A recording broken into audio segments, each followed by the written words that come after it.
What is going on, Bottom Line viewers? It's Mitch here. Very happy to be back, and I'm joined with the one, the only, Dilly Vanilli. No AC, no Kevole, but Dilly Vanilli will try and ramp it up for you guys, and so will I. Week number 2, I'm very excited. Week number 1 went by fast, quickly, but was good reception for the channel. Live streams went well. Appreciate that. Hopefully you guys join us this week for the live streams. This week, the live streams will be Dilly Vanilli. We got the Jacksonville Jaguars and New England Patriots Sunday at 3:30 Central, somewhere around there. And then Sunday Night Football, Giants and Cowboys. Yes, so those 2 games on Sunday, basically almost right after each other. We'll have like a half an hour break to go at the Sunday night game. So that's going to be very exciting. Hopefully I can stay up and not fall asleep. I will try my best. But today we are going to pick those games. There are a lot of very intriguing games this week. There are a few that come to mind that I think are big time games, like season-long implications this week in week number 2 already. And it's hard in week number 2. I always say that week number 2 might be harder than week number 1 because after week 1, you pick the games, you watch the games, then you almost over anticipate what's going to happen for the rest of the season. You almost say, hey, I love what this team did this week, or I hate what this team did this week. I think this team's going to suck, or I think this team's going to be great. And then you just kind of form an opinion before seeing multiple games. And like I always say, September football is September football. Really doesn't have a ton of impact on the season in terms of who are the best teams going to be in January and February, but still they matter. So Dylan, week number 2, let's kick it off. Thursday night football. Of course, we're doing picks against the spread and picks straight up if you guys are just joining us. Bengals at Ravens. Bengals at Ravens. To me, this is a very interesting, intriguing game. The Bengals and Ravens both 1-0.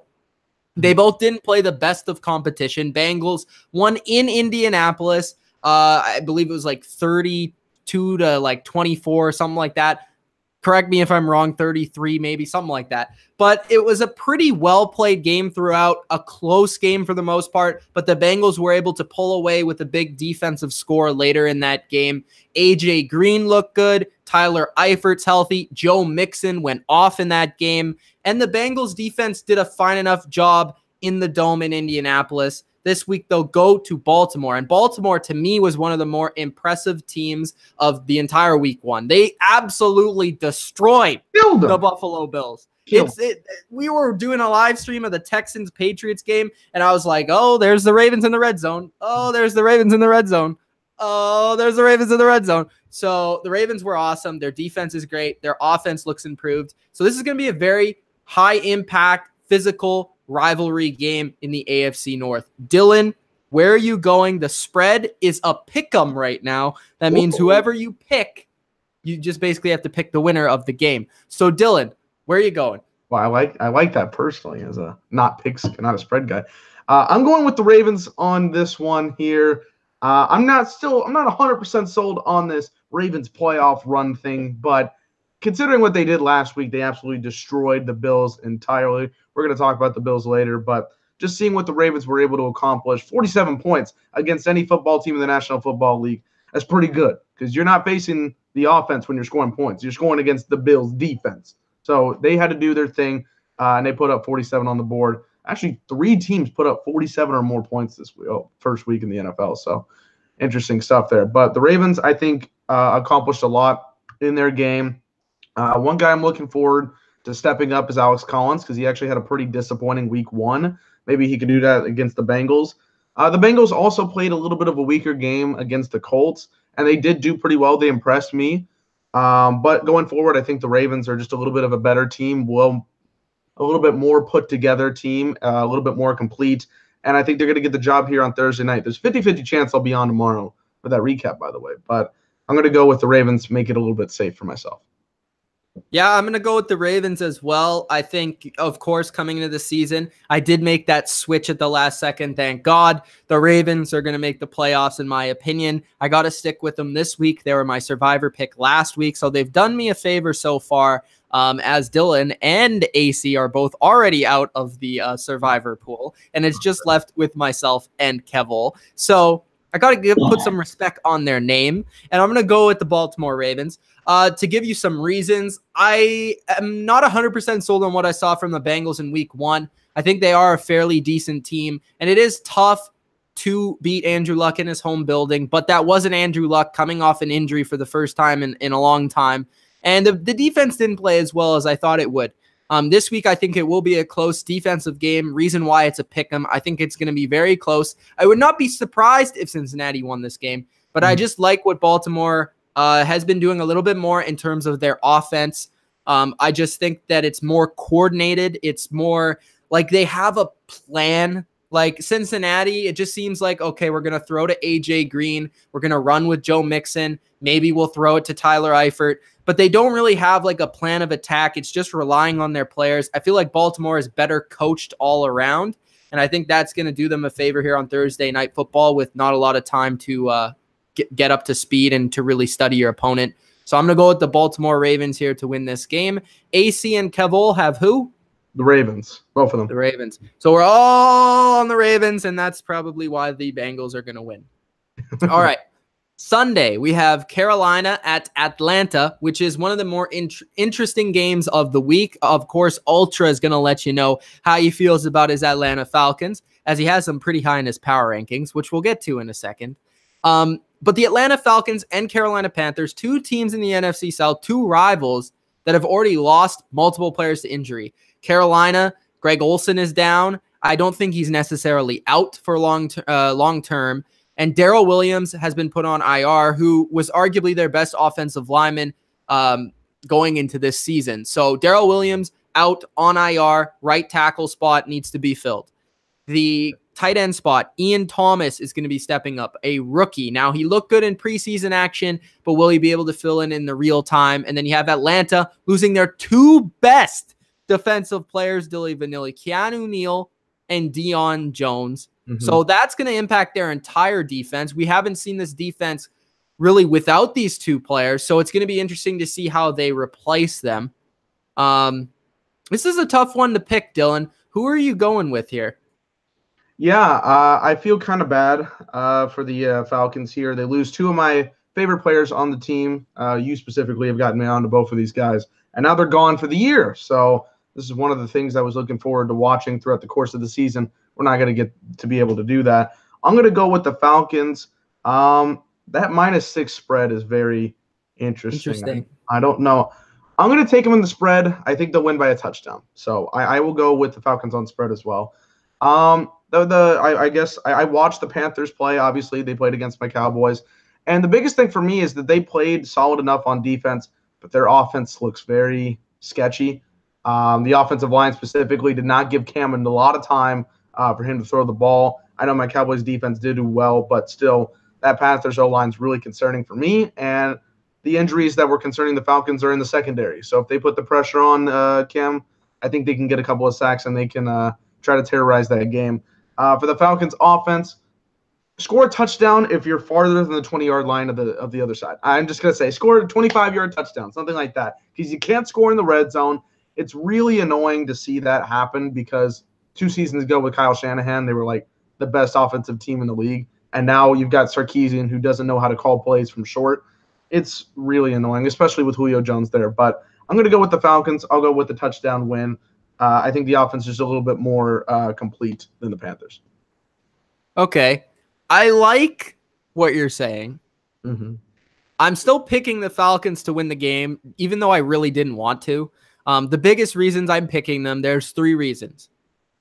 The offensive line of Carolina, and like I should credit Michael Lombardi always says, which I have now always say for the last 2 years, offensive line, specifically bad ones, do not travel well. There you go. Michael Lombardi said that. Second thing is Atlanta's at home, which it's in the dome. That's a big deal. Third thing is Julio. I Julio. don't know if the Panthers can cover Julio with consistency. Now, I'm taking Carolina +6. I think this is going to be a close game. I think Cam Newton can make it close. I think it's going to be interesting to see what Atlanta does. I think Keanu Neal and Deion Jones are big injuries. I think this is going to hurt this defense, a defense that I thought was top 10 coming in the season with those two players. I don't think they're in that range now without those two players. Those are two very good players that they don't have a lot of depth at those spots. They have depth at corner. They have depth at defensive end, but they don't have a lot of depth at middle linebacker and safety. So that does concern me. And yeah, Greg Olsen not playing does concern me, but they were able to do it last year. I like a little bit what I saw from Norv Turner's offense. I think Christian McCaffrey has a good game here without Deion Jones in the lineup, and I think Cam Newton's able to run it a little bit. So I'm going to go with the Falcons to win, but I'm going to take the 6 points. It is a divisional game. I think it will be close. As for AC and Kevole, who are they taking? They're both taking the Falcons in this game and pick them. So. And with the spread, Kevole is taking the Panthers as well as AC. So Dylan's the only one picking the Falcons to win convincingly in this game. That's interesting. Interesting. The other thing I should throw out here is I just don't trust Steve Sarkisian in the red zone. I don't either. I think it's going to be I'm going to go with the score 21-14. I think it'll just fit the spread there for me. So. Fair enough. Okay, the next game is the Indianapolis Colts at the Washington Redskins. I think one of the stories of the week that went right under the radar was how good the Redskins looked last week. Yeah. I know that Arizona is not a very good team, or we presume they're not a very good team. It's week 1. We don't really know. But Alex Smith looked awesome, was very efficient. Chris Thompson looks healthy and great, looked one of the best running backs last week, as well as Adrian Peterson. And who knows how long Adrian Peterson can hold that up. Maybe it's for 2 weeks. Maybe it's for 6. Maybe it's for the whole season. He is older, so maybe he'll wear down. But and as for the Colts, they're always competitive. They always hang around, even though they don't tend to win the games. Like even last year with Andrew Luck, they were close in a lot of the games. So this week's interesting. I think it's going to be a battle of offenses. I could see it being a higher scoring game. Dylan, where are you going with this one? I'm going to go with the Redskins here. Let me see what the what's the spread here on this. It is 6, and the Colts are +6, Redskins -6. Okay, I'll take the Colts. Or excuse me, I'll take the Redskins -6 here.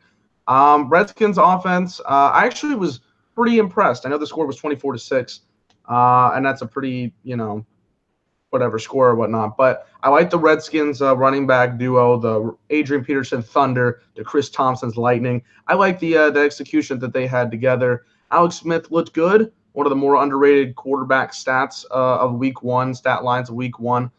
He looked solid in his debut. I'm interested to see some little more chemistry there, but in his first matchup, he did well. The Colts, one of the more underrated storylines a lot of people didn't talk about. Andrew Luck just came off this big injury, and he threw 53 times in week 1. Like, that's insane, the amount of times he had to throw, considering he doesn't have a lot of running back help. And I think that's a big question for them going forward. The Colts team has been focused on, is Andrew Luck going to lead the team, lead the squad to successful victories? And he can't do it all by himself. I think the Redskins are a little bit more complete, and I think they showed an extra layer to themselves with a nice victory against the Cardinals in week 1. I'm not saying the Cardinals are the best team in the world. I think they'll do whatever, but I think the Redskins played a full, complete game last week, and I think they'll come out here and we get another solid victory. So I'm going to go with the Redskins, not only in pick'em, but in the spread. Yeah, I'm doing that as well. I like the Redskins. I like their performance from last week. I think that the Colts, the Colts with the Bengals, that was an interesting matchup, and I think it could be similar. Like, I could see it being very close for like 3 quarters, maybe 3 quarters and a half. But I think that the Redskins could pull away. First off, the Colts are on the road this game, which I think does significantly hurt them. They are a road team. They are a dome team, I'm trying to say. And the Redskins are more of an outdoor team. I think Adrian Peterson, Chris Thompson will have big games in this one. I really like what I've seen from Alex Smith. He continues to be pretty much underrated for the last 2 years. And their defense for the Redskins got a lot of pressure last week against the Cardinals. I could see that happening against Andrew Luck in the big moments of this game. So I'm going to go with the Redskins as well with the spread and straight up. So Redskins -6 and Redskins to win the game. Last game before we go to the comments section, Texans at the Titans. This is an interesting one. It's an AFC South game. The Titans, quite honestly, did not look good, but neither did the Texans. Now, they played different teams. The Titans played the Dolphins. It was in Miami, and the Patriots, of course, faced off against the Texans, and it was in New England. A lot of flaws came up in both teams. Marcus Mariota was injured or got injured in that game. There was a delay in that game. It was a pretty awkward game. As for the Texans, they were able to get some turnovers. Their defense didn't play too bad, but their offense was very sloppy. Deshaun Watson didn't look like himself, and DeAndre Hopkins wasn't really enough to break down the Patriots defense. So in Tennessee, in a divisional game, where are you going to go with this one, Dilly? It's -1.5 for the Texans right now. This is an interesting divisional battle here so early on in the season. I'm going to go with the Texans pick and spread as well. I mean, you kind of have to if you want to, unless if it's going to be like 21-20 or something. I think the Texans are going to win this game. The biggest thing for me about the Texans is wide receiver depth. Of course, DeAndre Hopkins is the #1 guy, but who is going to fill the piece? It looks like Will Fuller is going to be healthy, at least to play this game on Sunday. So I think he'll fill in that wide receiver 2 position and help out Deshaun Watson, because Deshaun did not look 100% like the best quarterback that we saw last year. I think with a guy like Will Fuller, he will be a little bit more complete, and some of those throws that we saw in New England will not happen here in Tennessee. Tennessee, really weird to assume or to accurately describe both them and the Dolphins based on week 1, just because of how long that game was. But Derrick Henry didn't have as many fantasy points as we expected him to. He did not have as good of a game. I believe Dion Lewis even had more touches than him. So Dion Lewis had a good game. Yeah, it's actually pretty interesting. I didn't expect that to happen. So good for Dion Lewis. It did help me in fantasy a couple leagues, but it's a weird stature. And I think the biggest thing for me is that I can't trust Mariota, whether he's hurt or not. If he's still injured, then that's even more concern for me. But even if he's not, I don't think I can trust him over a team like the Texans, who I assume are still going to be very good going down the stretch. And I think the Texans team is going to have a good performance. So I'm going to go with a 10-point victory for the Texans in this one. Woo! 10-point. I actually tend to agree with you here as well. The Titans just don't impress me. Their defense isn't that bad, and I think their defense, with the fact that they have Dean Pease and Mike Vrabel as their coaches, could kind of see what Belichick did to the Texans offense and sort of maybe replicate a little bit of that. Logan Ryan in the past has had decent success against DeAndre Hopkins and kind of slowed him down.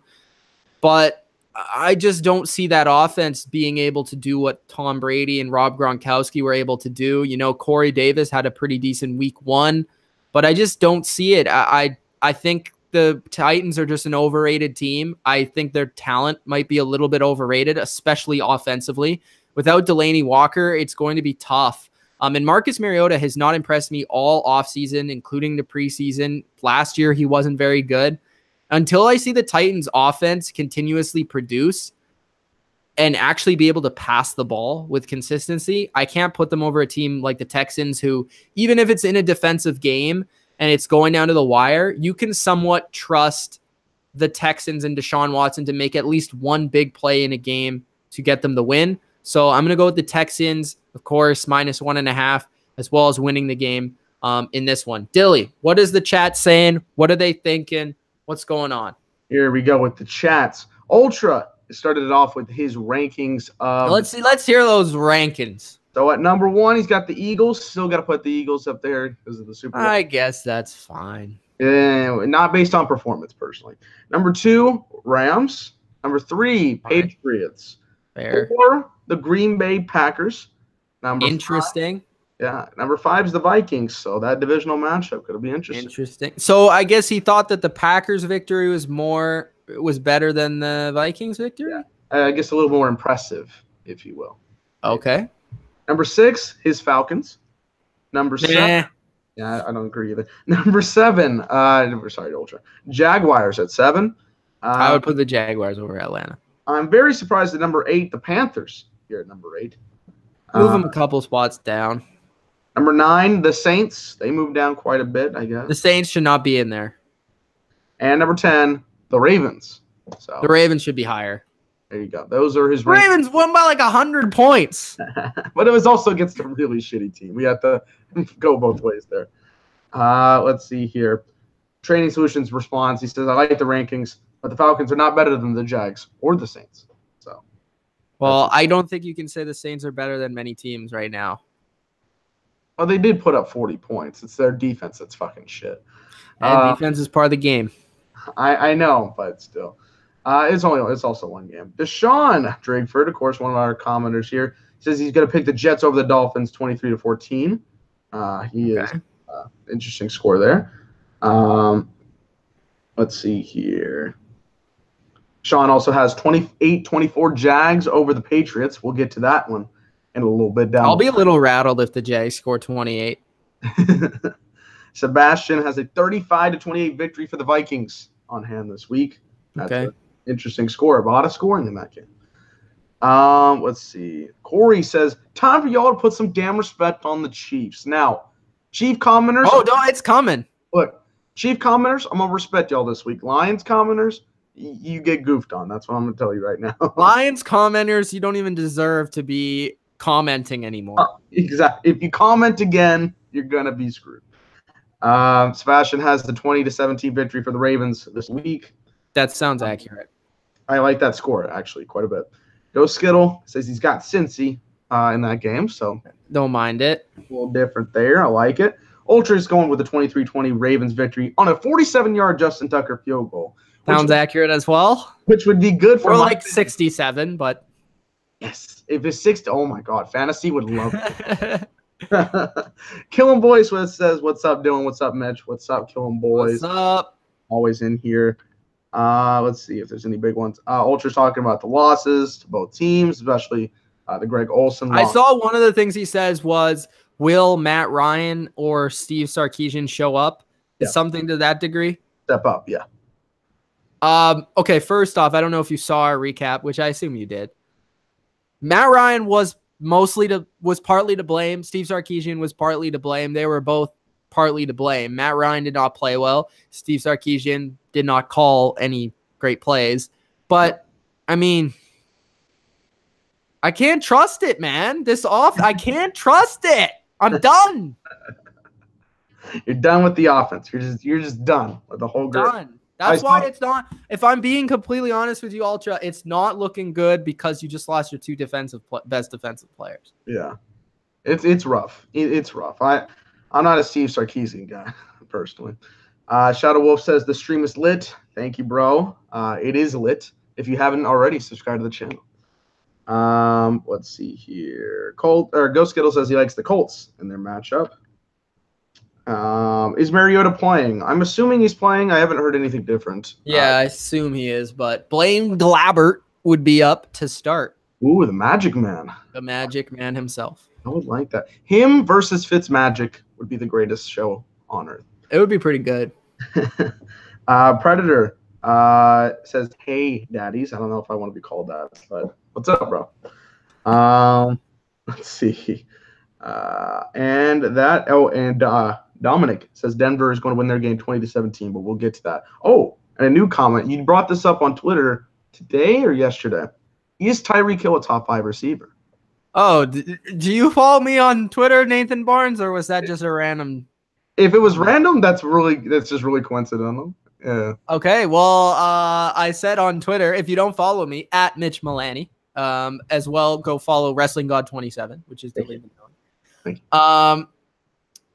I don't care about Kevole and AC right now because they're not on this stream, so screw them. So what I tweeted was, it is time to consider Tyreek Hill a top 5 wide receiver. And I almost feel like I should make a video on this because if you think about it, there are not many players in the NFL that defensive coordinators have to scheme for or are more scared of than Tyreek Hill. I mean, I probably couldn't name 4 or 5 players that are scarier than Tyreek Hill. Because, I mean, I think it's time to consider him I know I have like, AB, OBJ, Julio. Besides those three guys, I feel like you could put him in the conversation because he can take the ball at any point in the field and score. Not only can he do that, but he can also make your defense play him a certain way. You always have to double him. You always have to have a safety over top. You always have to have backed off coverage. He sets the tone for what your defense is going to do. And I don't know if I can say that for a guy like, let's say, DeAndre Hopkins, because I don't think DeAndre Hopkins is ever going to burn you for a 70-yard touchdown. No, he's more. He is more of a guy that's like he's like a great possession receiver, like the best possession receiver. He has great hands. He has great feet, but he's not. I wouldn't consider DeAndre Hopkins in that top 3 category. But I think, go ahead. Sorry. I would say I'd have AB, OBJ, Julio. Those are the 3. And then I got 4 guys right in that middle fighting for that 4 or 5 spot. I've got Tyreek, I've got Keenan Allen, I've got DeAndre, and I've got Michael Thomas. Those are the 4 guys. AJ Green? I didn't, but I'll put him also in that conversation too. So who was your other guy? Okay, I'll go over it. So D Hop, AJ Green, Tyreek Hill, Keenan Allen, and Michael Thomas. Those are the 5 guys that I put right in that conversation, right next to it. So it's a very hard assumption, I think, past the top 3, but there are a lot of guys right there. I think you have a strong case to put Tyreek Hill in the top 5. That's all I'll say. Yeah. Maybe I'll make a video on it in the future. Okay, let's get back to the picks. The Eagles, AC's Eagles. The Philadelphia champion Eagles are taking on the Tampa Bay Buccaneers in Tampa Bay. Yeah. Seems like it's been a while since the Eagles played on the road. Facts. It's almost like the Broncos, where it seems like the Broncos have like 10 home games a year, but that's a side point. So Eagles are -3. Of course, we saw what we saw with Fitzmagic. He was, I went back and watched the game. If you actually watch the game, that was the best game I've ever seen him play in my life. That was insane. Like, it wasn't like lucky. Like, he was actually really good. Yeah, he played really good. Like, and the offense, Dirk Cutter deserves credit. Really good. Mike Evans was killing Marshawn Lattimore. Deshaun Jackson was killing Crowley, whatever his name is. And Chris Godwin and everybody. Like, their defense was trash, but their offense was on fire. And it's going to be interesting to see what their defense can do against the Eagles, because this isn't the Saints offense, especially with Nick Foles. No. So, and it's at home. So, I mean, can the defense slow him down, and can Fitzpatrick do it twice in a row? That's the interesting question. Dylan, who do you have here? Who are you picking? The spread is -3 for the Eagles. This is week 2, right? This is overreact week. So yes. I'm not going to overreact here, and I'm going to pick the Eagles in this game, not only for the pick, but for the spread. Look, I want to support Fitzpatrick. I actually got him in our BLV league, which I'm shocked nobody else even put a waiver claim in for. I'm going to keep him in the back burner just in case if he has like another great game here. But I don't know, man. Like, first of all, Deshaun Jackson is hurt. He looks like he's in concussion protocol. He might miss the game. So that's one big receiver that could be hurt. Fitzpatrick looked really good, and he's still going to be playing for at least 2 more weeks. But I just don't want to overreact right now and make this big pick. And I think the Eagles' defense, the Eagles' offense, you can say whatever about it last week, but the Eagles' defense did step up in big plays last week against the Falcons, and I think they'll do the same here against the Bucs. This is a better defense than the Saints' defense. So with that said, I'm going to go with the Eagles. I do want to see a bounce back from Nick Foles, though, because he played pretty horrific in the first game. And I know there's a lot of situation with that, but I want to see him do a little bit better. But I'm going to go with the Eagles. Both ways, right? Yep, both ways. Okay, I got the Eagles both ways. I can't trust Fitzmagic twice in a row. I mean, I just can't. And if he does prove me wrong, then he proves me wrong. I'm just not going to go down with it. I think, just to break it down quickly, I think Jim Schwartz and this defense will be ready to go, ready to play. They won't be caught off guard like the Saints. I think they'll be bringing pressure against Fitzpatrick, probably force a couple turnovers. Nick Foles won't have to play the greatest game in the world. Once again, I think that they can run the ball somewhat in this game and have some success. I think the Eagles will actually win this one pretty handily. I'm going to say they win by like 10 or so. I'll say it's like 20-10, something like that. I think the Eagles will just take care of business in this game against the Bucs. Fair enough. Next game is one of the games of the week. It's the Kansas City Chiefs and Tyreek Hill at the Pittsburgh Steelers and Antonio Brown. To intro this game, the Steelers have had a lot of success against the Chiefs. It's kind of a weird success because the Steelers, they've been kind of beat up by the Patriots and beat up by the Jaguars. But when it comes to the Chiefs, they have their number. So it's an interesting one. It's in Pittsburgh. It is a new quarterback in Patrick Mahomes. And the Chiefs looked really good last week while the Steelers looked pretty average. So Dylan, it's Chiefs +4, Steelers -4. Where are you going with this one? Are you taking the Steelers? You taking the Chiefs?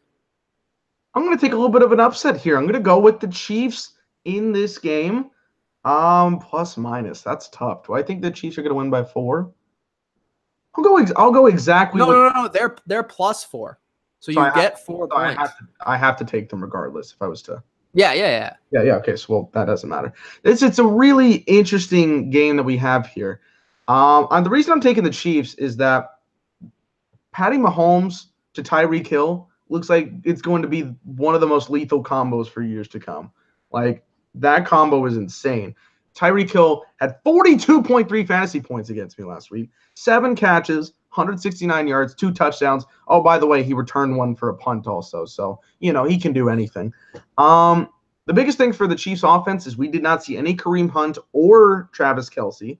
But they really didn't need to come out there because they won by 10.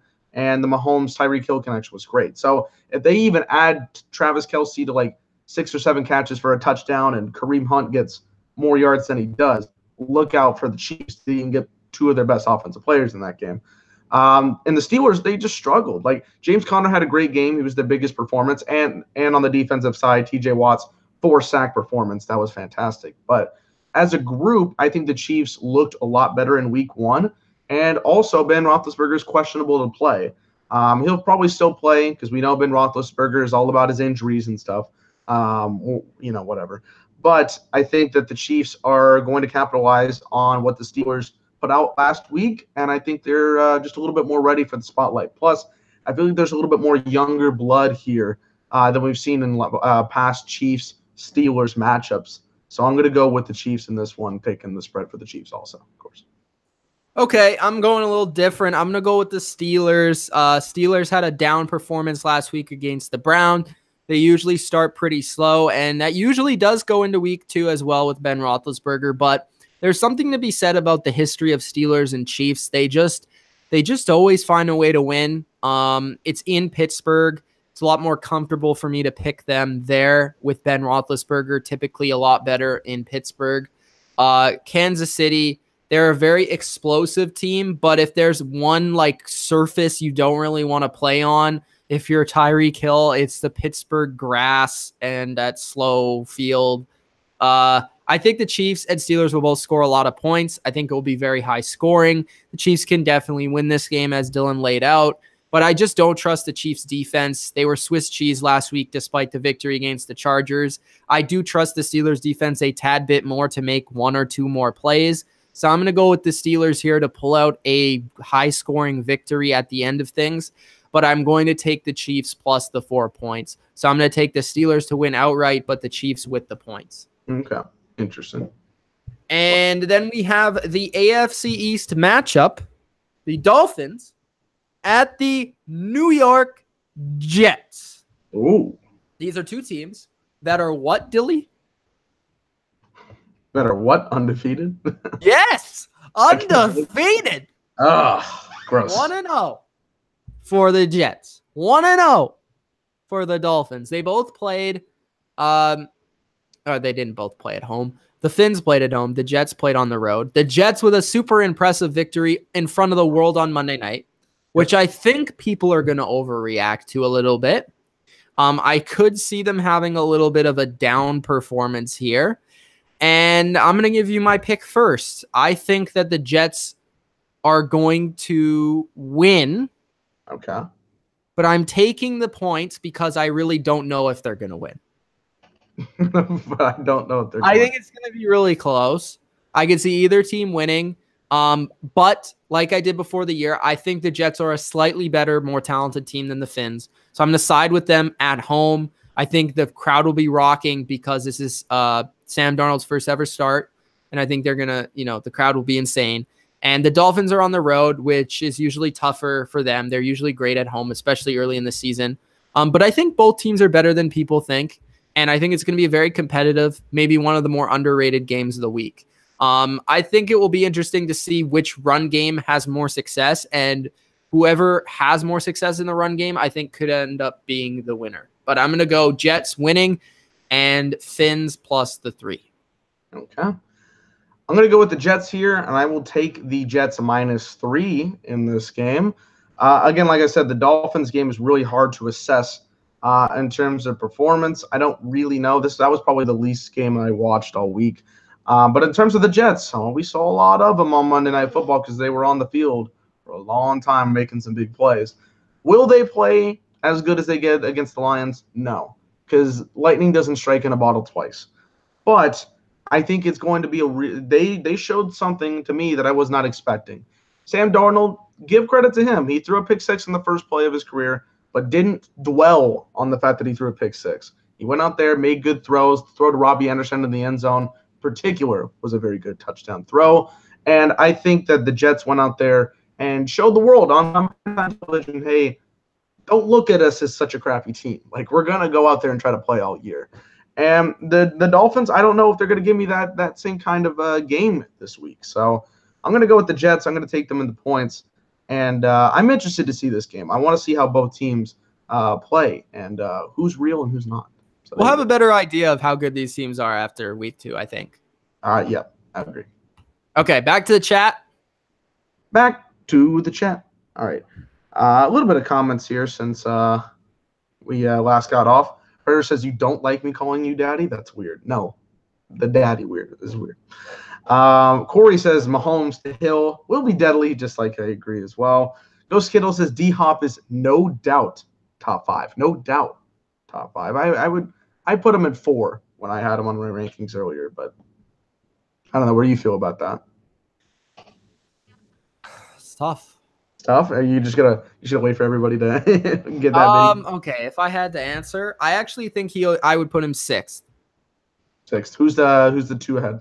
I would put Hill and Green.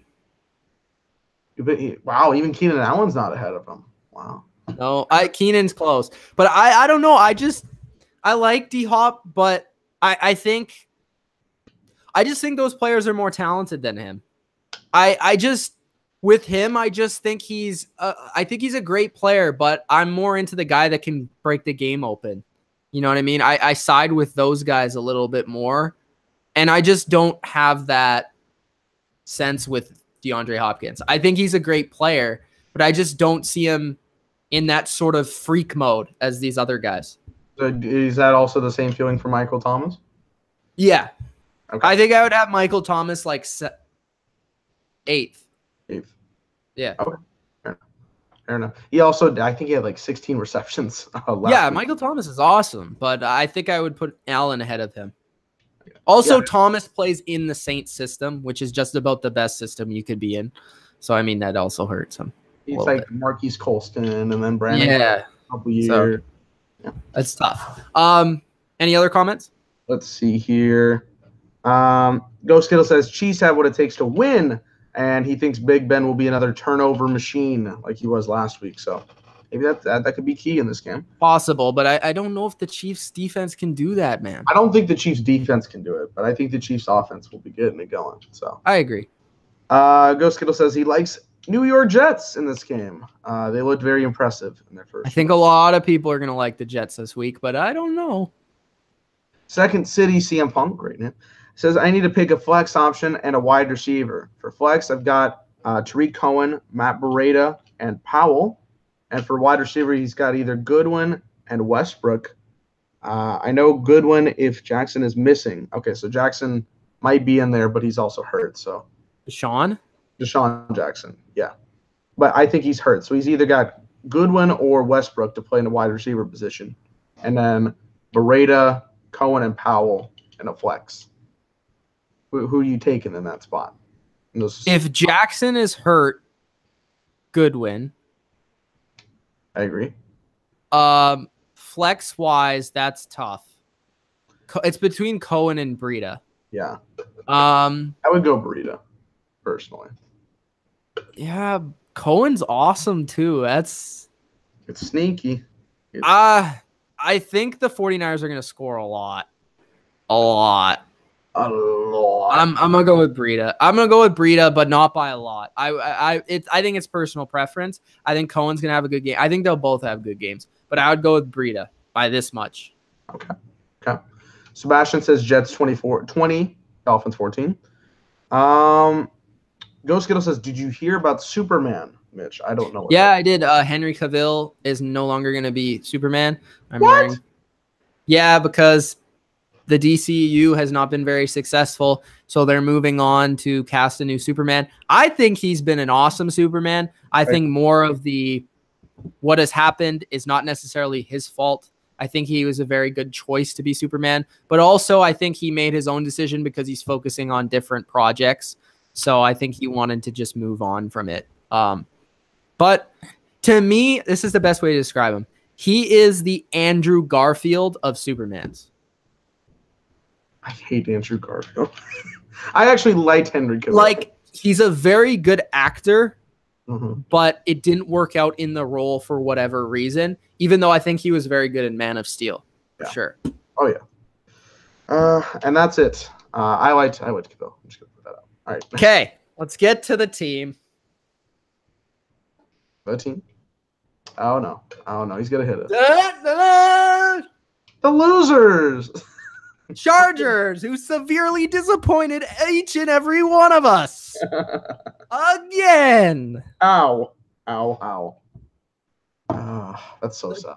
The Chargers, I'm picking them. I don't care. They're -7. They're my survivor pick of the week. They're playing the worst team in the NFL, the Buffalo Bills, and I'm taking them -7. They're going to win by 14. They're going to get 2 pick sixes. Ooh. And even though I love Josh Allen, this is the worst.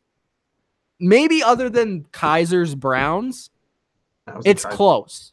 Yeah. This might be the worst team that a rookie quarterback could ever play on in the last 10 years. This team is horrible. Or garbage. Their offensive line is like Josh Allen is going to be running. I don't even care if Joey Bosa is playing or not. I don't think he is. He's not. He's going to be running around for his life. And then the defense is not that great. Rivers is going to have a field day. If anything was good last week, Rivers and the Chargers offense was good. Yes. And score the points. They're going to score 30 points. The Bills won't be able to score more than 17 at the most. So, Chargers. Okay. Keenan Allen, score me a couple touchdowns, please. That'd be nice. Definitely going with the Chargers in here in spread also. They decided to start Josh Allen. It's a bold strategy, Cotton. We'll see how that works out. Let's see how that plays for them. Yeah, the Bills are just awful. God awful. Peterman, by the way, I just want to give this. I know I said this a couple days ago, but just to explain to everybody. Peterman, when he threw 5 interceptions against the Chargers last year, his QB performance or his QB rating was 17 point something. His game last week was a 0.0. 5 interceptions was better than his game last week in terms of stats. So Peterman, you're garbage. They're gonna put in Allen. I don't like Allen, but this is not a good situation for him. He is going to get obliterated. His stat line is gonna be 9 for 21 for 2 picks, and it's not gonna be pretty. So just letting everybody know, the Chargers have to run 12 times. Oh yeah, he'll have 12 rushes for -7 yards because he'll get sacked a lot for those plays. But so sad, so sad. There you go. Chargers. Yeah, I mean, if you're I just Bills fan, I'm sorry. I'm sorry. Anyways, next game. One of the games of the week. It's the NFC North battle between Aaron Rodgers and the Green Bay Packers versus the Minnesota Vikings. And I didn't get to watch a heck of a lot of the Vikings 49ers game on Sunday. So I went back and I watched it. And I think that the score looked like the Vikings were in control of the game. But after watching the game, I actually felt like it was closer than a lot of people think. And I don't know if that's thanks to the 49ers or that's not a good thing for the Vikings. Like, I almost feel like the Vikings offense wasn't successful a lot in the second half. Their first half offense was very good. Their defense was awesome. But the same concerns come up with the Vikings defense. The Vikings defense, they never rotate their defensive linemen. They always get tired. And as you saw in the late third, fourth quarter, these guys are playing out there so much. They just get tired. They get worn down. If the Vikings are going to continue to do that, specifically against the Packers, when you know that Aaron Rodgers feasts on defensive lines that are fatigued, and then you're going to wait till later in the season when you're in the playoffs, this is going to hurt your team. They need to start rotating those linemen throughout the game. You see all these other elite teams doing it. The Vikings continue to just play their starters. It's going to hurt them. And I also think their run game wasn't overly successful because I think they're still having some offensive line issues. But Kirk Cousins did look good. Stephon Diggs, Adam Thielen did look good. And then the Packers. I think the Packers are going to get more credit for that Bears victory than they really should because of the amazing comeback. If it wasn't for Aaron Rodgers' miraculous effort, they shouldn't have won that game. But the defense did show promise in the second half. I'm kind of wishy-washy on the game. But when I just look at the line, even though this game's in Green Bay, I think the Vikings are a far more talented team, top to bottom. I think they have more talent on both sides of the ball. And yes, the Packers have Aaron Rodgers. Yes, they're at home. But the Vikings are a better version of the Bears. And if the Vikings are up, they're not letting go of that lead. Harrison Smith was amazing last week. I think Kirk Cousins is going to get it done here. And I think he's going to have a big game along with Diggs and Thielen. And I think that the Packers are over their head in this matchup. I actually think the Vikings significantly are more talented. And I think Zimmer has shown that he has done a very good job against the Packers and Aaron Rodgers in the past. So I'm going to go to the Vikings plus the 1. They are the underdog, and also to take them to win the game. Dylan. I'm going to go with the Vikings as well. The only person of us four to not pick the Vikings is Kev on regular picks here. I'm going to go with the Vikings. I feel like, I got to watch a little bit of it afterwards because we were doing the live stream. But I think the Vikings team is very interesting from what they came up with. The big pick six, maybe if I can speak English, from Mike Hughes, the rookie cornerback, was big in that game. And obviously, it was a one-score game, so that was big for a 24-16 win. Kirk Cousins looked good. He comes in as the 10th rated fantasy quarterback from week 1. So it's a good start for him. He's going to be playing in a big test against the Packers in Lambeau Field. But the biggest thing is that we saw what the Packers were capable of with Aaron Rodgers, and that's nothing, okay? But with Aaron Rodgers, they were able to make this miraculous comeback, get all the support, and now it's all relax season, But we're not in relax season. This is a big test, big matchup in the NFC North, and the Vikings are obviously aware of this situation. They want to stay up at the top. And against the Packers, I think the Vikings are just going to be able to execute a few more plays down the stretch to pick up the victory. I want to see what was Dalvin Cook's stats last week. I didn't look at that off the top of my head. He wasn't great. He was good. He wasn't even the leading rusher for his team. That's interesting. Latavius Murray had 11 carries for 42 yards. Dalvin Cook had 16 carries for 40. So it wasn't great for him going there, but I think he's going to have a better opportunity to score some more points or get a touchdown here. Thielen and Diggs, great games. Thielen had 102 yards. Diggs had 43 yards and a touchdown. So good stuff from both of them. I'm expecting good things out of them this week, and I think the Vikings will take the W. And obviously I'm taking them in the points.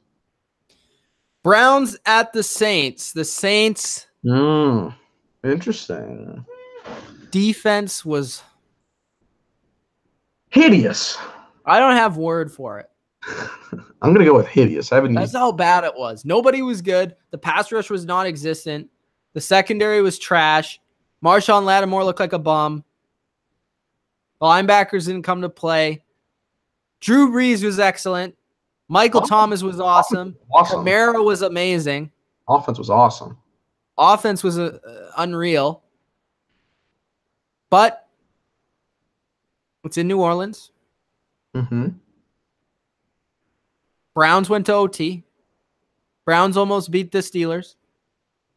Browns showed some promise on defense. Myles Garrett's a freaking animal. He's a freaking beast. He's Denzel top Ward. 5 in the league already. I also tweeted that. Oh, he had like 2 forced fumbles. Two forced fumbles. 2 forced fumbles. Denzel Ward, the rookie, had 2 interceptions. The Browns will lose this game. Okay, I was about to say don't. The Saints will win, but the Browns will cover. They'll make it close because the Saints are not a great team early in the season. Their defense is not going to be fixed after 1 week. And I actually kind of like the Browns offense in better conditions in the dome. And I think they will be able to move the ball somewhat. And I think that pass rush can force a couple stops that the Bucs didn't. So I'm going to go with the Browns here, plus 9 points against the Saints, and they'll keep it under a 2-score game. Okay. But Saints are your pick this week. The Saints are going to win the game, but the Browns will keep it close. Okay. Overreacting is the word this week. It's the key. Is it an adjective? Yeah, it's an adjective. Whatever. I didn't really do good in English class. And if Josh Gordon comes to play, the Browns can legitimately win this game. Yeah, we had 1 catch. I hope they put him in more this week. I know their goal was to only get him like 20 snaps last week. If he actually is ready to go, the Saints are in trouble. I'm just saying that. I think this is a big overreaction. Like, I get it. The defense was shit. The defense was fucking garbage. It was Fitzpatrick. I get that, but we're not facing Fitzpatrick. We're facing Tyrod Taylor here. Okay? I like Tyrod Taylor. Fitzpatrick's better. I forgot. He is. Okay, sorry. I'm sorry. Tyrod Taylor it's a verb. Thank you, Ghost Kittle. There's the verb. Overreacting. I think we're overreacting here. Now, if the Cleveland Browns put up 48 against them, I'm not picking the Saints anytime this season. But the thing is that we saw what the offense was capable of, and they're going to continue to do that. Drew Brees looks excellent. Alvin Kamara, freaking awesome at the running back position. We were like, oh, well, Mark Ingram's not there. No, he fucking killed it. He got 3 touchdowns. Michael Thomas, 16 receptions. Like, Jesus Christ. He's leading the league in receptions the last 2 seasons. Then he comes out here and has his most receptions in the game. So I like what the Saints brought out offensively. Defensively, I think we're looking at what the Patriots defense was last year. I know the Patriots never gave up 48. Well, actually, I think they gave up 47 the first week. So that's interesting. I don't think it was that much, but it wasn't it? It was 47. I don't know, but it was historically awful. Can we move on? I've moved on from that. I just don't want to talk about the Patriots defense from last year. I'm just saying, I feel like that's what's going to be the situation. First 4 or 5 weeks, they're going to put up more points than you're expecting to, and then they're going to calm it down. But that being said, the Saints offense is fucking awesome, so I'm going to pick the Saints, and I'm going to pick them in the points. All right, so a little bit more confidence in the Saints for Dilly Vanilli. Yep.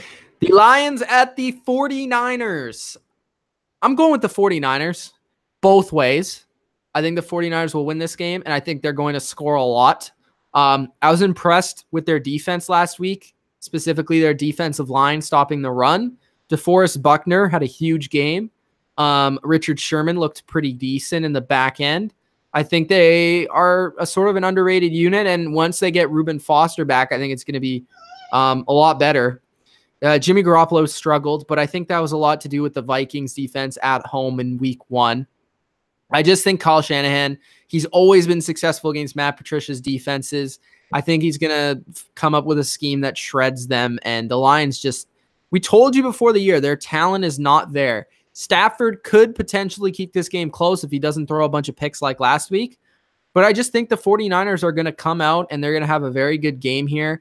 I just see it in my mind. I just think it's going to be like a 14-point game where the 49ers from beginning to end dominate. And I think they're going to offensively put up a ton of points. So I'm going to go with the 49ers. Okay. Detroit commenters will never, ever be able to talk to us again. I'm just letting you all know that. This is only week 1, but after the performance, all those comments just make me laugh, okay? The Lions actually were pretty close in that game. They had a really good drive to start the second half and were tied at 17, and they played to shit after that. The Jets just went off on them. The biggest thing for me is that 2 things. 1, Matthew Stafford threw really bad interceptions. Like, not the typical ones where it's a one-on-one ball and you're like, okay, I'm going to live with the fact that I just threw an interception because it was 40 yards down the field. It was a one-on-one situation. He threw actually bad interceptions. And 2, their defense can't stop a fucking nosebleed to save their lives. It was awful, okay? Pick 6 was not an implication of what this Detroit Lions defense is, because that was a Brett Favre throw from Sam Darnold thrown to the other side of the field. So you're not going to see that very often. I think the 49ers are going to win. I liked what the offense brought from the Lions early on, especially the receiver core. Golden Tate, Kenny Golladay, and Marvin Jones really liked those 3 receivers all together, especially in PPR. And Kenny Golladay, really looking forward to him. But I think the 49ers as a whole are a more complete team. I think, obviously, like you said, they played the Vikings, which was a very hard defensive start for the 49ers. We all expected them to lose, and they did. So in this situation, when they're looking at an easier opportunity, I think they're going to take it. So I'm going to take the 49ers, and I will also take the points on the 49ers. Okay. Cardinals at the Rams. Ooh. Rams are minus 13, which is the biggest spread of the week. I feel like this might be... That's a lot. It's tough because the Rams were honestly really good against the spread last year. Like, the Rams blew a lot of teams out last year during the regular season, and the Cardinals did not look good at all last week. This week, I'm going to go with the Rams. I'm actually going to say that they do cover 13 because I just don't know about the Cardinals offense. Past David Johnson and Larry Fitzgerald, there's just too many question marks. They did not play well against Washington's defense, and I think Rams' defense is better. And I think I was really impressed by Sean McVay and Jared Goff in the offense last week in the second half, where they were pretty much unstoppable. And I think they know how to ice the game away. So I'm going to go with the Rams here, both ways, to cover and to win the game straight up. So Cardinals, I just don't see it being that close, especially in LA. Cardinals struggled. Me and Mitch can attest the fact that we don't know why we picked them. I don't really know why I did that. That was awful. I'm going to go with the Rams. I will also take them in the points. It's very hard to take somebody 13, but knowing that the Cardinals only put up 6 against the Redskins, I think I got a good idea of that. They don't have a lot of great talent going right now for them, and the Rams put up the money, against the against the Raiders, especially their defense in the second half, lethal. So I'm going to go with the Rams, no question. Next game. Big game. Stream. Oh, yes. The Patriots at the Jacksonville Jaguars. It's the AFC Championship rematch. Yep.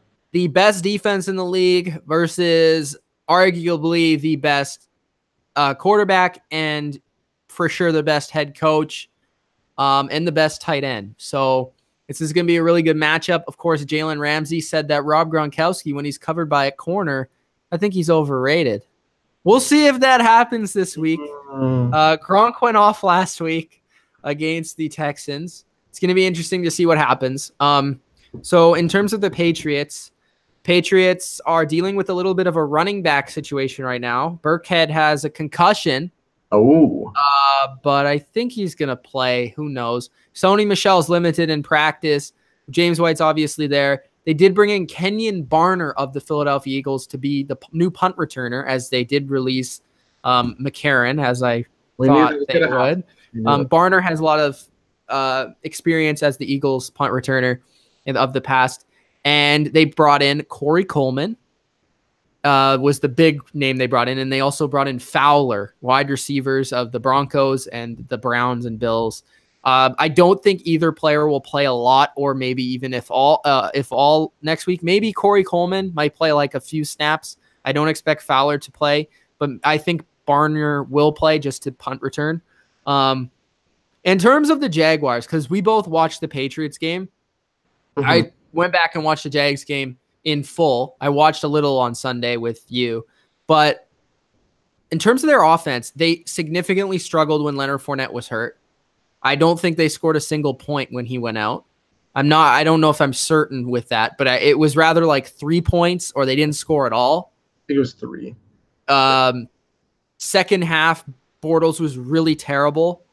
Their offense is 4 things: bootlegs, screens, dump offs, and running. Running, dump offs, screens, and bootlegs. That's their whole offense. The Patriots defense, I think, is significantly better than the one we saw in the AFC Championship.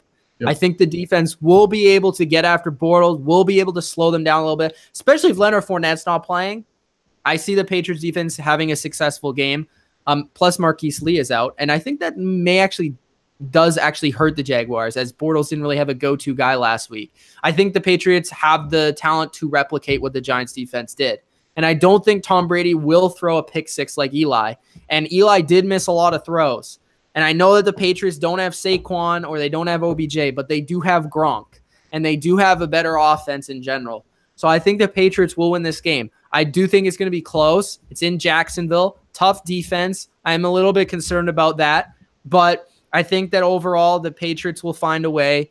And I think that they'll win 24-16. And they're going to win. And they're definitely going to cover the 1 point, -1. So I'm going to go Patriots 24-16 in a defensive game. But in the second half, Brady scores more than Bortles. That's weird because Kevin Durant has the exact same score with the Jags winning. So that's interesting. Very strange. This was an interesting game for me to look at because obviously we watched the Patriots last week, and I had to go back and watch most of the Jaguars game because we watched just a little bit of it. But the thing for me is that the Jaguars' offense looks so incomplete without Leonard Fournette. Like, they do not look like this whole system that I'm looking for. Yes, their defense is great. Like, I really like what the defense is going to bring. And my favorite matchup this week is going to go to Jalen Ramsey and Gronk because I do want to see if that assumption from Jalen Ramsey is correct. Now, don't tell me that Rob Gronkowski isn't good because he's fucking amazing. He's the best tight end we've seen. But the thing is that it's an interesting concept to go, back and forth on. That being said, I really like what I saw from the Patriots, except for those big turnovers, the big kind of mistakes that happen from the Patriots. And the Jaguars, I really liked on defense. I think they were solid, but the offense is incomplete, and I cannot trust Bortles in this situation. Bortles is the key guy, especially against the Patriots, for God's sakes. Like, in the one time I'm going to have to get onto Bortles, it's against the Patriots here. So I don't know if I can trust him to beat the Patriots in this situation. And I think I'm going to go with the Patriots. My score, I'm obviously going to take them -1 because it ain't going to be like that. I'm going to go, let's go 27-21. 27-21. I think it'll be an interesting game. And I'm looking forward to live streaming it. So yeah, it's going to be good. Either way, it's going to be good. Oh, echo. Echo. Emo. Hello? Yep. Hello? We still got echo. Mute yourself 1 sec. There we go. Okay. So for this game, I say it once, I say it again. The only reason the Jaguars are not going to be Super Bowl champions is because of their quarterback. Second thing, Miles Jack. Bro, Miles Jack is amazing. Third thing, Saquon Barkley. What Saquon Barkley, I know we're not talking about the Giants. What he did to the Jaguars last week, I have never seen another running back do that. That one play. Yeah, but it was one play. After that, he had like 38 yards. Like, he didn't do that. Yeah, but what running back do you see do that? That run was fucking awesome. When I saw it when it happened, but I'm like, everybody's fucking just excited because they say, oh my God, 105 rushing yards. And I'm like, no.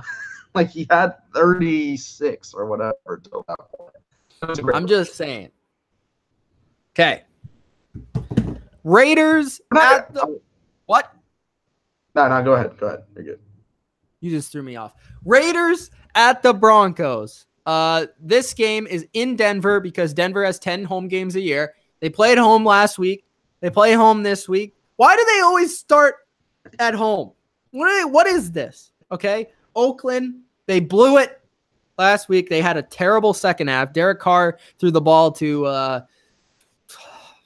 I don't even know. What the heck was he doing on that interception? I have no idea who he was throwing the ball to. John Gruden didn't know. I don't even know.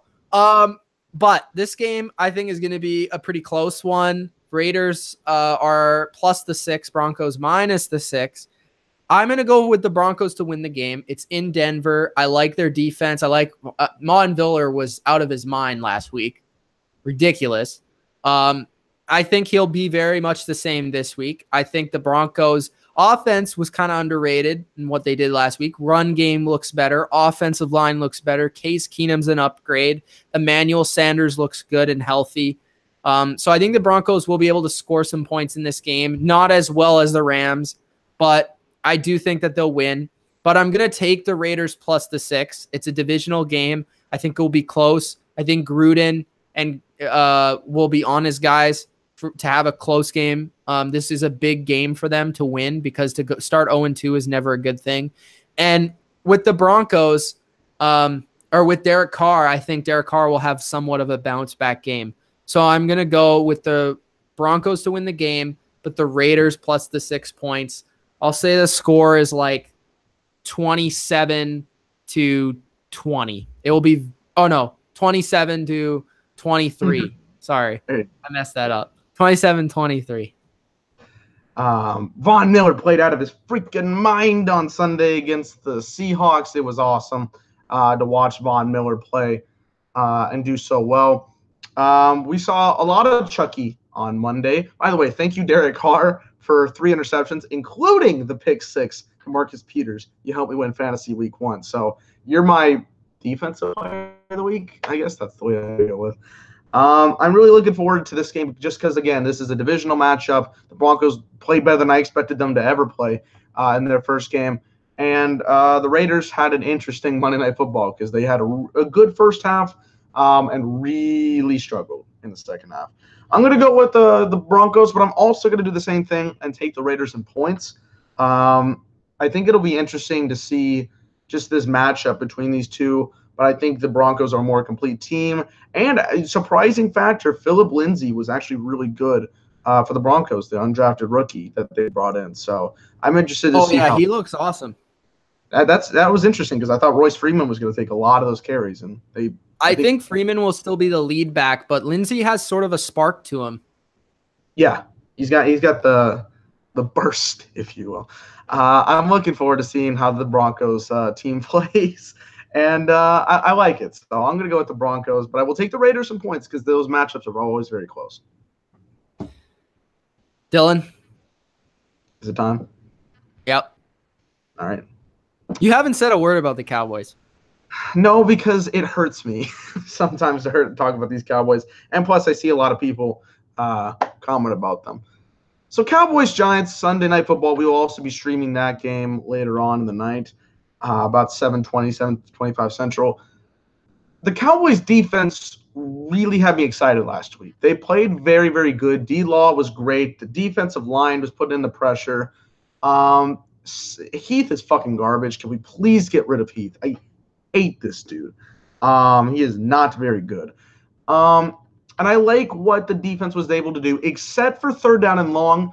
For the longest time I can remember, we are the worst 3rd and long team in the NFL. We're awful at that. But we were very good at making plays, getting Cam Newton to throw the ball very quickly, and putting the pressure. I think the defense was one of the more underrated things to come out. The question is that the Cowboys were awful on offense last week. They could not put up anything. And like I said, it lacks creativity. It lacks spark because there were good players. Cole Beasley had a good game, but Dak Prescott made throws that in year 1 he would not have made. For example, on the fumble that was on 4th down, when we had 3rd down, when we had a chance to go try to tie that game up, wide open Michael Gallup on the left side. He runs around and scrambles, fumbles the ball, loses the game for us.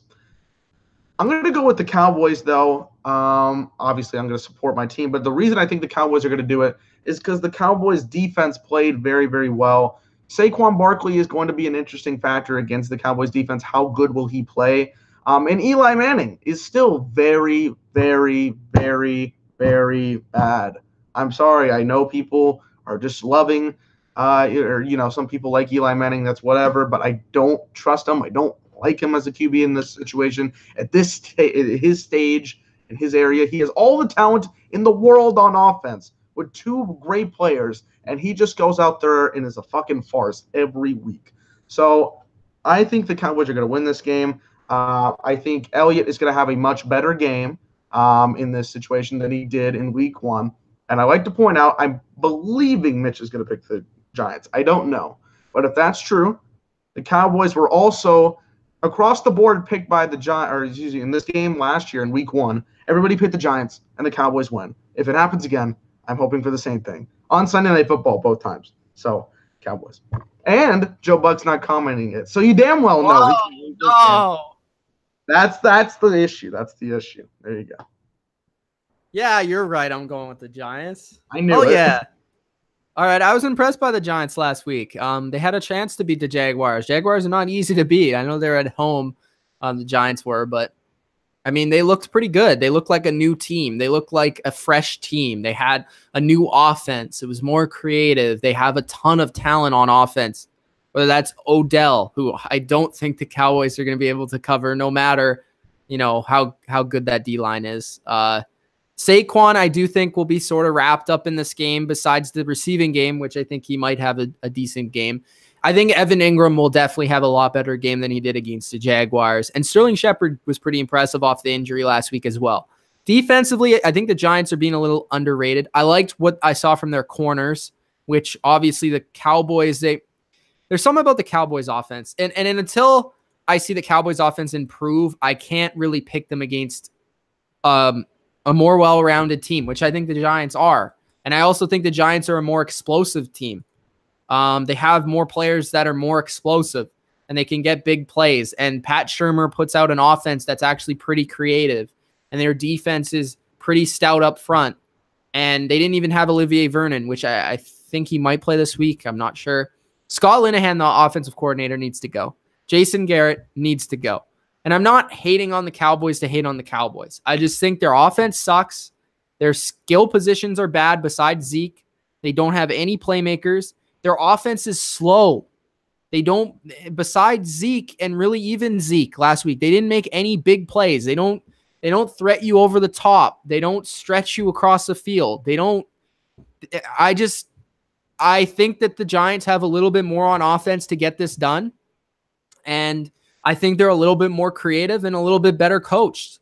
And the Cowboys, it's not like they have a home field advantage that really strikes you as being epic or anything like that. So, yes, the Cowboys defense did impress me last week, and I think it will have a good game here once again. But I just think the Giants are going to squeak it out here. I like the Giants +3 and also winning the game. Again, Dylan, not trying to hate on your team. I've liked the Cowboys in the past. It's just I can't stand some of the things they got going. I don't like the receivers. I don't like the way Dak is playing. I don't like Scott Linehan, and I don't like the clapper. And plus, the thing that you put your hat on, the offensive line, wasn't that great last week. No, so it wasn't. I'm just not sure. So I'm going to go with the Giants here after a pretty good game against the Jaguars, all things considered. And the last game, Kevole Seahawks at the Chicago Bears. And before I say anything, Dylan, Kevole is taking the Bears as his survivor pick against his Seahawks. What do you have to say? I saw that. It's fucking insane, by the way. You're cutting out a little bit. That's insane. I do have the Bears, but like your survivor pick is against your team? Come on, bro. Never do that against the Cowboys. Jesus. The Bears, again, like I said when we talked about the game on Sunday, if you look at the score 24-23 and you're like, damn, the Bears were so close to winning that game, like that's good. But then you saw how it actually what played out, and you're like, shit. Like, they had the lead, and then the Packers just walloped them in the second half. That being said, Russell Wilson is a great quarterback, but Khalil Mack is going to fucking annihilate that offensive line. He is going to destroy Russell Wilson. Russell Wilson might be on IR next week. I'm telling you, Khalil Mack he was there for 8 days as a Bear when he played the barely Packers. Practiced. 8 days. That is actually, he was signed 8 days. He didn't even practice that day. So I'm probably on 6 days of practice. Are you kidding me? And now he's going to play against the Seahawks line. If he's not facing the left side, if he's going on the right side, forget about it. Not going to happen. Nothing will stop Khalil Mack because he already got a couple of, like, the fumble recovery, whatever, the interception. Offensively, let's talk about something else. Offensively for the Bears, I think they still played well in that first quarter, but they kind of fell off as the game went through. Trubisky is not a quarterback that I really like. I still think he's not that good. But in this situation, again, like I said, they have built a team around him to get the job done, and I think they can do well. Jordan Howard, we talked about how good he was on Sunday. I think he'll do good again on Monday Night Football, and I think they are the more complete team. So Bears will take this victory. What is the minus for? What's the Bears are minus 3.5. Oh, I will take that to go. So yeah, Bears will go. I'm going with the Bears. The Bears. Oh, by the way, Josh, you're gonna get that win, Sports Fury. So there you go. Yeah, they're gonna win this. They're gonna win this game. They better win this game. It's in Chicago. Like Dylan said, Khalil Mack is going to I was gonna say a word. I don't want to say it. Destroy. Offensive line. Akeem Hicks is going to destroy the defensive line. Leonard Floyd is going to destroy the offensive line. I think this defense is going to take pride in what happened in the second half last week and really have a standout performance here because I still really like this defense. I think the offense it's a growing experience. Last week, they were successful in the first half. They came back in the second half, laid an egg.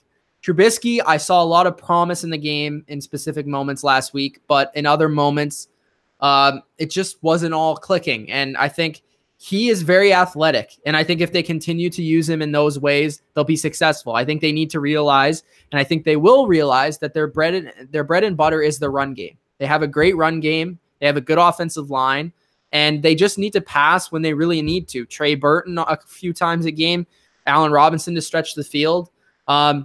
I think they need to go to the run game, play good defense, Trubisky make a couple plays with his legs, and they'll be fine. They'll be a good team. I think that's what's going to happen in this game. Seahawks, not very good against a run. I think they're going to get manhandled here.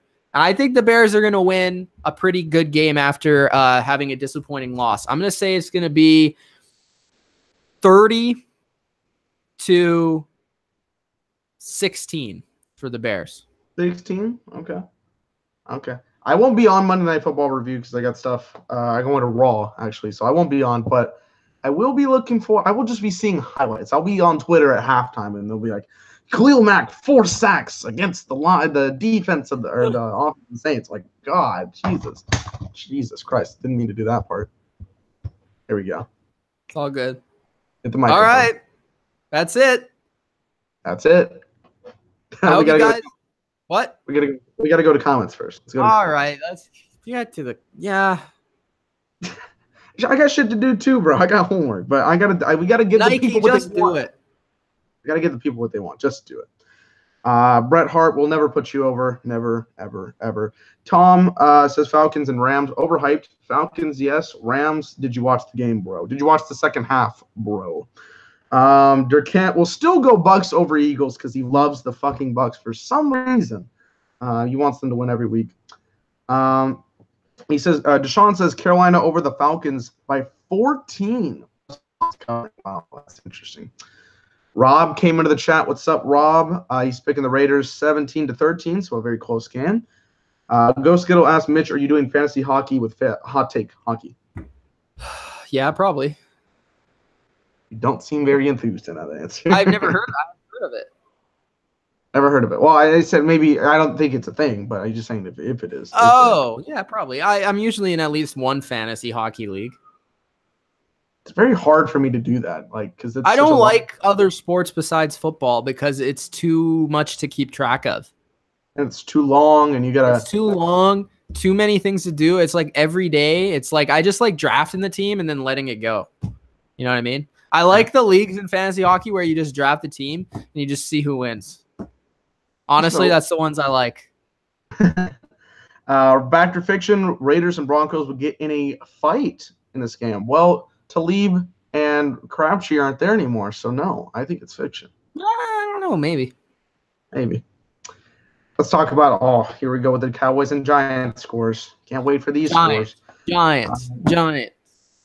Ghost Skittle says Dallas will win. Zeke with a bounce-back game. Thank you, Ghost. Ghost had a good game in fantasy this week for our show. Rob says 9-6 Dallas. I would be dreadfully bored if it's 9-6 on stream. You won't take the win? You'd rather them lose?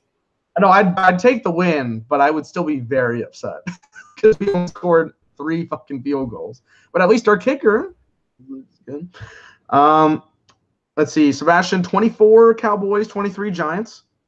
Deshaun says Giants win. Durkant says Giants win 14-6. Let's see here. These defensive scores are cracking me up. Ravens are going to win 27-20 on Thursday night, says Deshaun Drakeford. Rob says that Dallas starts 0-2. The puppet seat will be on the Ring of Fire. Well, problem is that Garrett's seat is never hot because of Jerry Jones. So I can't believe that. It's ice cold. Ice cold. I mean, as cold as Antarctica could be. As cold as ice. Willing to sacrifice. We're not willing to sacrifice. We're not willing to do shit on offense. Rob says the Bears are going to crush the Sea Chickens. Jess says, will Garoppolo bounce back? You say yes. Yes. And I say yes as well. Ghost Skittle is talking about Trubisky is shit. Deshaun says Trubisky sucks. So a couple of those Trubisky comments, but you'll see this week. Eric says he's below average. That's fair. I think that's I agree. It's a fair statement. I'm not saying he's great. You just love him. You want him to succeed. I know. Yes. Right. Why? Why not? No. Every quarterback you should want quarterbacks to succeed. It's just kind of how we want drama. Oh, well, yeah, because he's 7. I think he's 69th now. I think he got somewhere this week. And that is it for comments. There you go. All right. Well, I hope you guys enjoyed this preview of week number 2, the picks, the predictions, the spreads, the non-spreads. If you did, hit the like button. If you're new, subscribe to the Bottom Line View. Check out our live streams this Sunday. We have the Patriots and Jaguars live stream during the day, and also at night. It's Cowboys. It's Giants. It's Odell. It's Zeke. It's Dilly Vanilli. So check it out. And yeah, thanks guys for joining us. We'll see you next week on the picks video. Also coming out this week is going to be my stardom and situm. Tomorrow, there's the Thursday night football recap, Baltimore and Bengals, and maybe another video. Who knows what's going on? We'll see if AC wants to do something. I don't know. I doubt it. But anyways, hope you guys enjoyed. Peace out. Peace.